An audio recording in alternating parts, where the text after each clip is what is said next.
In this video, we will discuss the sources of knowledge. Sources of knowledge. There are many sources of knowledge in which the most important sources are explained below. In which the first one is senses.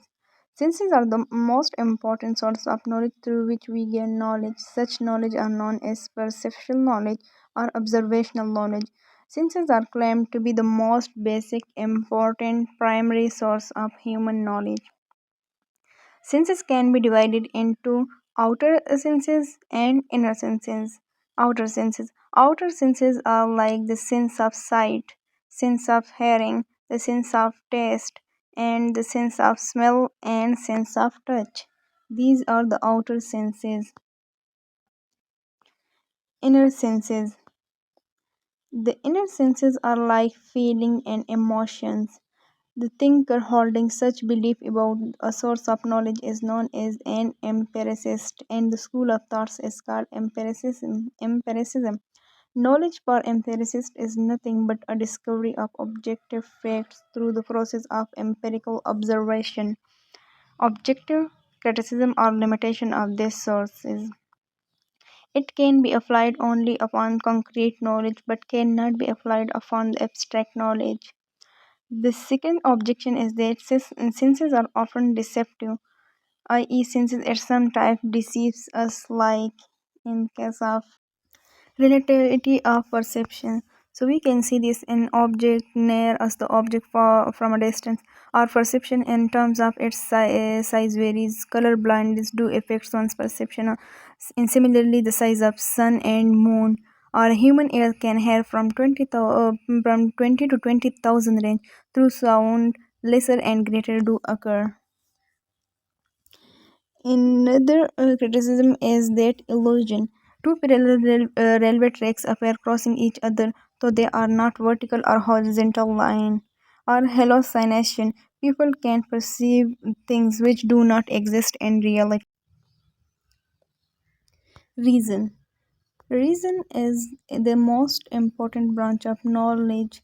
Knowledge which gained through reason are considered as conceptual knowledge or knowledge through concept. So, reason is the second most important source of knowledge. Human reason is also claimed to as basic, important, primary, and important source of knowledge. Rationalist. Thinker who have a belief about reason that it is the main source of human knowledge is known as a rationalist, and the school of thought is called rationalism.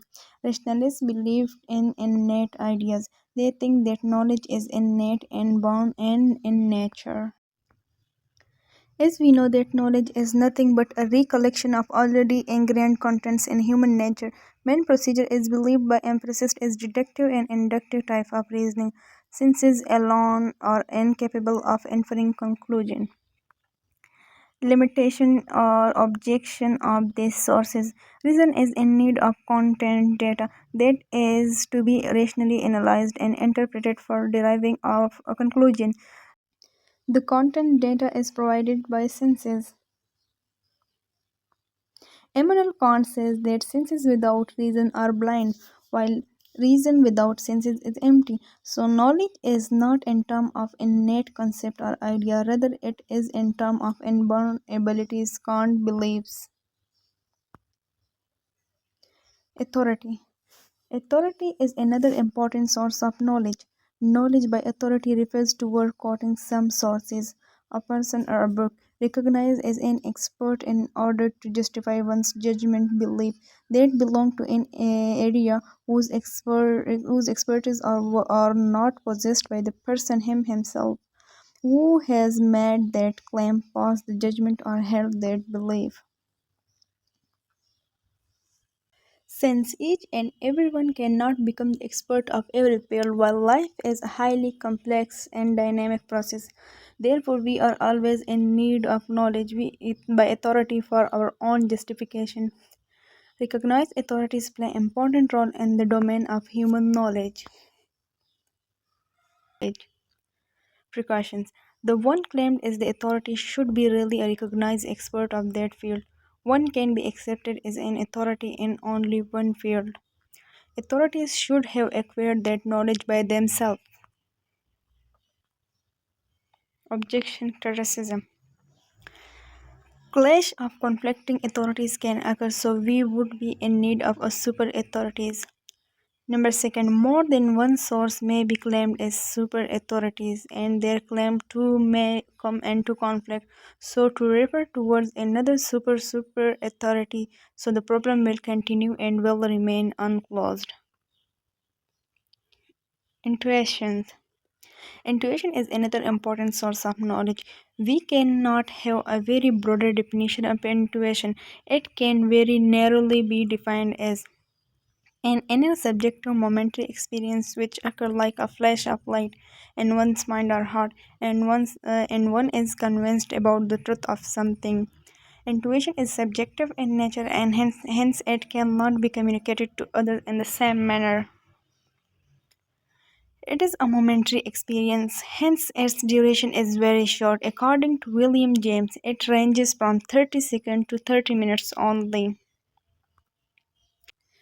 Objective criticism of intuition. Two individuals claim as an authorities of intuitive experience may intuit differently. A clash of authorities can occur in such cases. Who is right and who is wrong? We cannot decide because there is no objective mechanism of verification in case of intuition, since it is a subjective experience. Cases will be referred to super authorities. Clash of super authorities may still occur in terms of intuit claims. So the process will continue without ending in resolution. Revelation. Revelation is another important source of knowledge. Revealed knowledge is claimed to be divine in nature, since it comes from Supreme Being, who is claimed to be most powerful, all knowable, omnipotent, and omnipresent being with an infinite wisdom and knowledge. Revelation can be in the form of a sound, flash, light, noise, thunder, or dream, etc.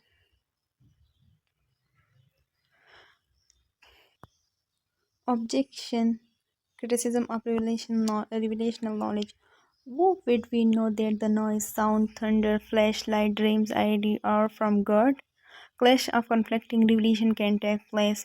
In case of revelation to like in intuition, no objective mechanism criteria of verification is available.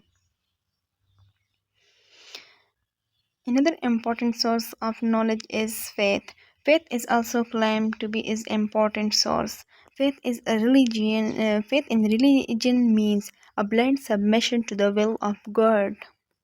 Philosophically speaking, faith refers toward an epistemological position where something is accepted as true without any justification, i.e., proofs and evidence. Objection and criticism. Faith, like intuition, is subjective in nature, and hence no objective mechanism of verification is available. So, the concluding remarks as far as intuition, revelation, and faith as sources of knowledge are concerned, that they are certain, but claiming them to be the only source of knowledge can be doubted. Thanks for watching. Like, share, and subscribe.